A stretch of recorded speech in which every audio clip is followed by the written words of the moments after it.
Welcome! Oh, hello. Where'd the other guy go? Oh, I don't know. Something about the health board. They said there was blood all over the place. I think he cut himself or something like that. But anyways, it's my place now. Okay. What can I call you? You can call me Superman. Oh, excuse me. You better call me Superman. You want some ice cream? What do you want? Well, can I have chocolate?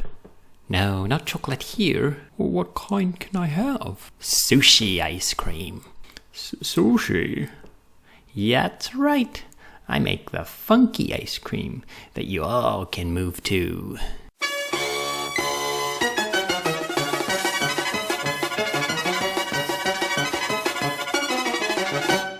Hello and welcome to Caesar's Snack Sandwich. Today we're back on Ethereum talking about cream again. Now, why am I doing cream again? I did this video last time, like literally 2 days ago, I think.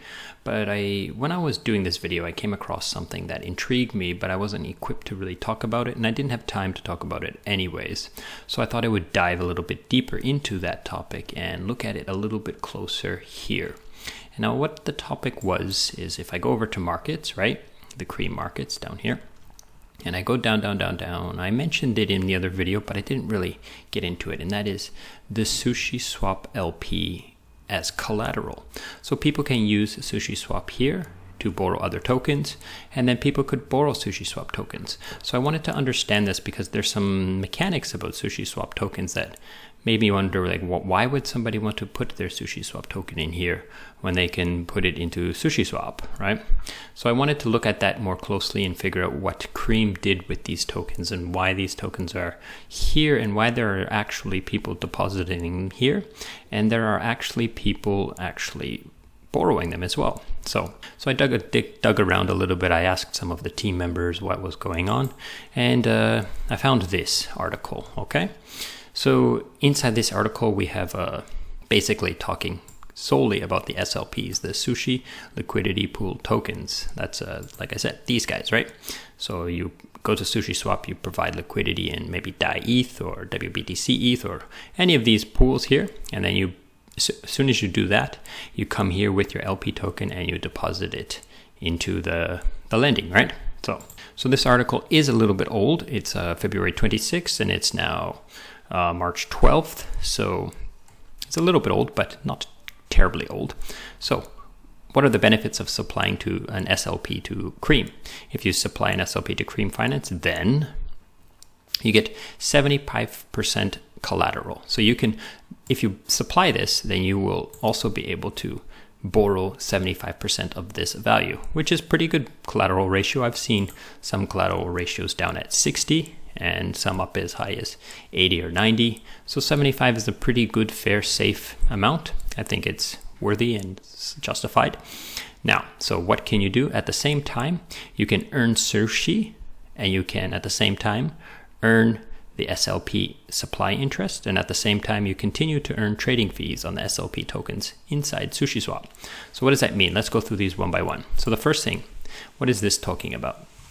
That's talking about this. If you have an SLP token, a Sushi Liquidity Pool token, you can go to SushiSwap and then you can stake it in SushiSwap MasterChef, and they will start to give you sushi tokens, okay?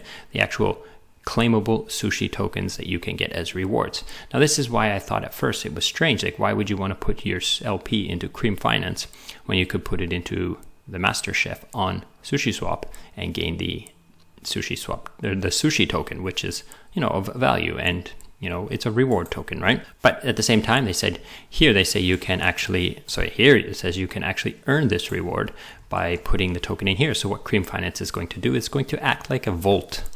You put your LP token inside, right? And then this vault here, or the actual supply of Cream, stakes it into the MasterChef to start gaining these sushi tokens, okay? Then, at the same time, you earn supply interest.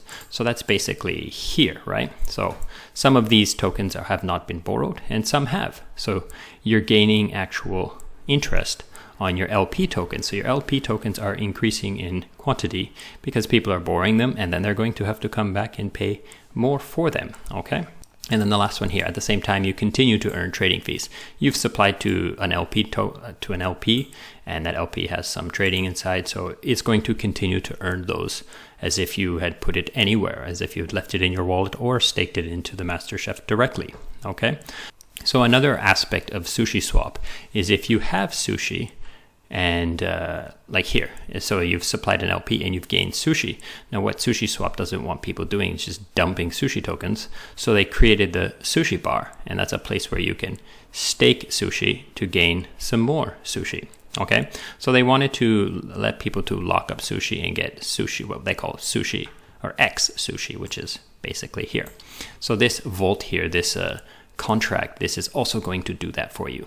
So it's going to claim these sushis and stake them into the sushi bar to get the the X sushi, and then hold the X sushi for the time being. Okay, so it's going to compound those sushi rewards for you automatically. And that's going to save you a little bit of gas, because you don't need to claim sushi all the time and pay gas to claim sushi. You don't need to do this. The vault, the actual contract is going to do that from profits and so forth. So going down, withdraw and borrow SLPs. So this is a key factor here. There is no SLP parking on the Cream Finance.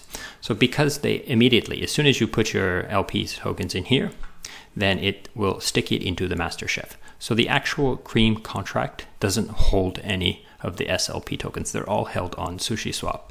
So it kind of reduces that the risk a little bit, right? So there's a little bit of less risk. So there's no actual SLP tokens sitting in here doing nothing idle. They're all stuck in here gaining sushi tokens, right? Another key point down here we come across is when you claim your sushi reward, the contract will unstake the sushi from the sushi bar and give it to you. So it'll do this for you. When you go in here, remember I told you there's going to be X sushi sitting in here, right? Because there's nothing to do with the X sushi. So what it's going to do is it's going to convert the X sushi back to sushi and then give you those back. So there is an actual window, and I will show that right here. And you can see that in here there is a button to click claim rewards, and you can claim your sushi at any time you want from the Cream Finance contracts. Okay, now there is this key aspect, inverse relation to it.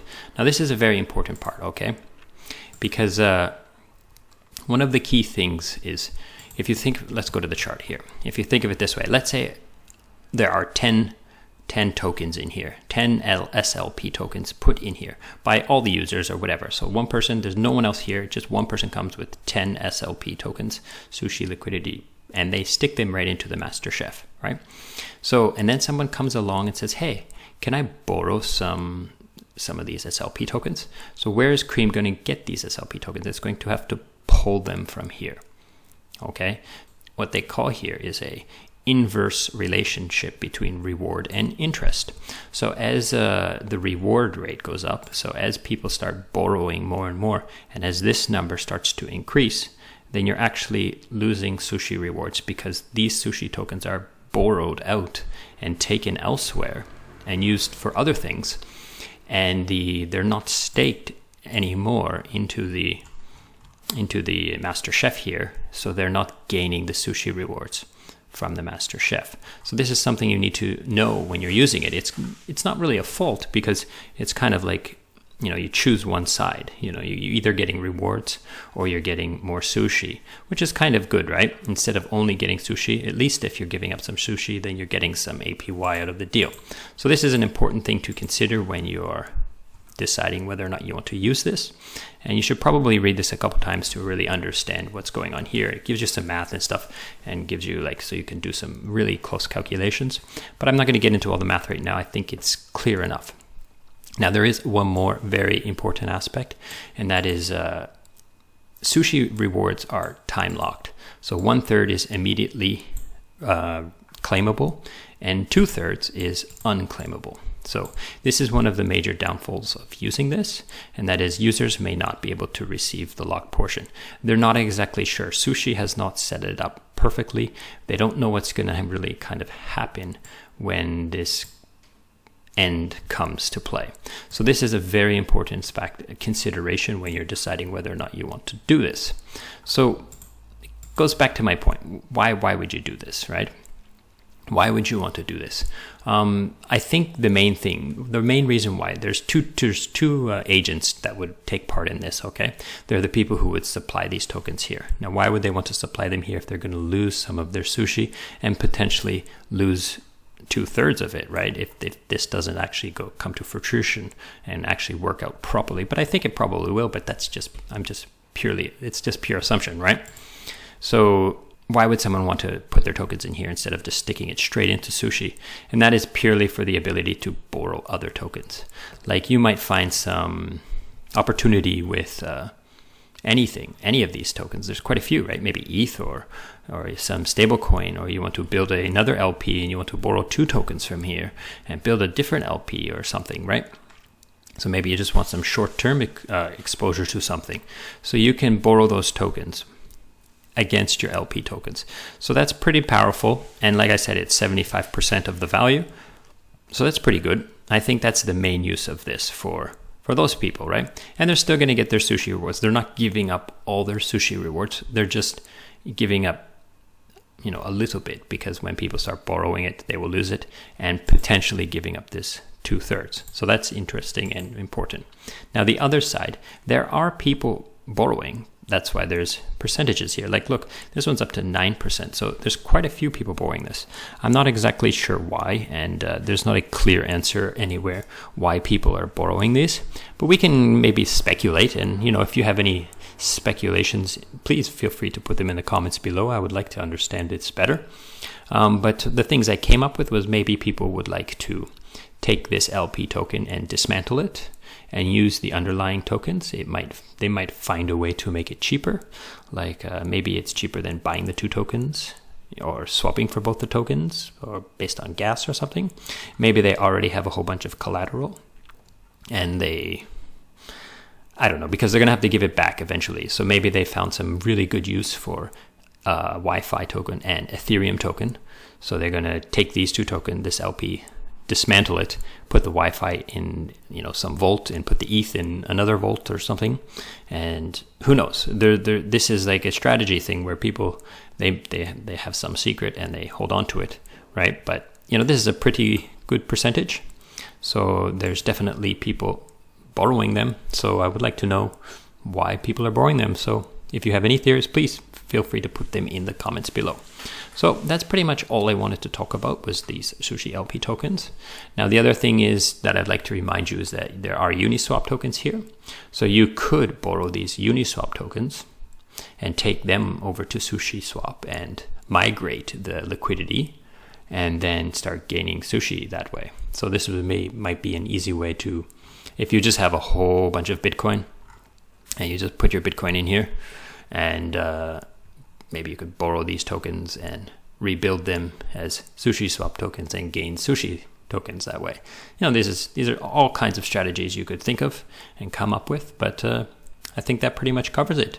If I come across anything else, or if I think of any other interesting things, I will try my best to make some video for you guys. Thanks for watching, and goodbye.